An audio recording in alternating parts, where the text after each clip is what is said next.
fishing down a pool, often when you hook a fish and you play a fish, things happen so fast that you don't really know what's happened. So let's look at the sequence again in a wee bit more detail and see if we can work things out.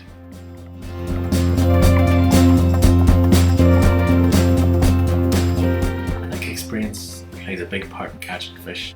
Knowing where they lie, where they run, the running lines can make all that difference between catching and blanking. Fortunately, it can take years to learn.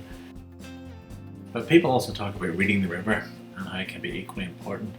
And I think that's particularly if you're fishing a new beat and maybe that you don't know and you don't have that experience. So being able to read the river really is important.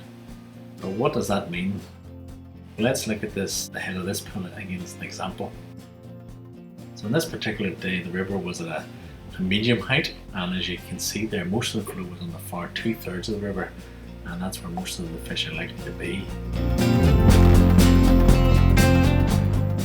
Firstly, you'll notice then there's a large rock about a rod's length out from the far bank, and this naturally creates two channels, and I've marked this as the blue dotted line. And then let's think about where the fish are actually going to run, and they're most likely to follow out of one of these two channels, and I marked it up with the yellow arrows. So when you can pick up a fish anywhere, I've marked the most likely taken spots in red. So one of the taken spots is the far bank, and that's really where the resident fish are most likely to lie. And then the other point is the area, the point where those two channels diverge.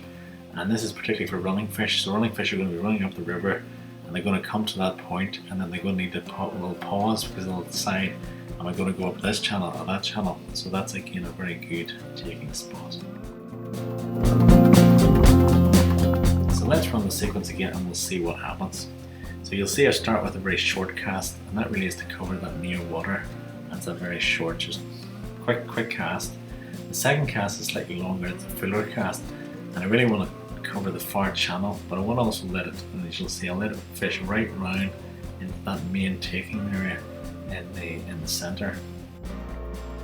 And then the third cast is longer again, and it covers the line, the far bank. I mean, there could be a running fish there, but it's more likely to encounter a resident fish. And that's exactly what happened. It looks like a feisty cockfish had taken up residence, and then he took exception whenever my roast shrimp invaded his territory.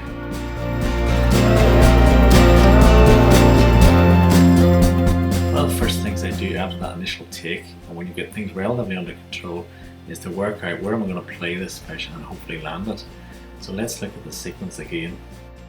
As we know, most of the flow is on the far 2/3 of the river, and I've marked this with the yellow lines. I want to fight the fish as much as possible at the near bank where that water is slacker, and that means the fish won't be able to use the current to his advantage. So basically I won't be fighting the current and the fish, which is obviously what I don't want.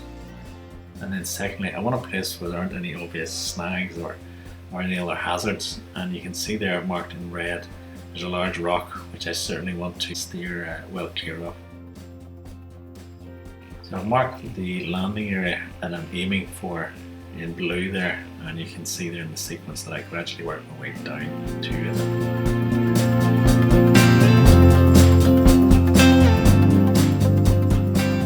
I think often one of the hardest things when you're on your own is actually landing the fish. I always use a rubberized catch release net, and I find this definitely helps. It allows you to play the fish harder, and I suppose to my mind also quicker. So rather than risking drawing things out, playing the fish longer before you actually then can tail it or beach it, if you have a net, it allows you to hopefully play that fish harder and, as I say, get it into the net, land it quicker. And that's particularly important if you are fishing rivers which are catch and release. And one technique or method I use is I always try to work my way down below the fish, and the big benefit of that is then you can use the current to bring the fish to you in the net. So that not only gives you more control, but it's also easier and less risky than actually trying to bring the fish to you against the current. And that's particularly the case if you're on your own and you're one-handed. It's much easier to bring the fish with the current as opposed to against the current.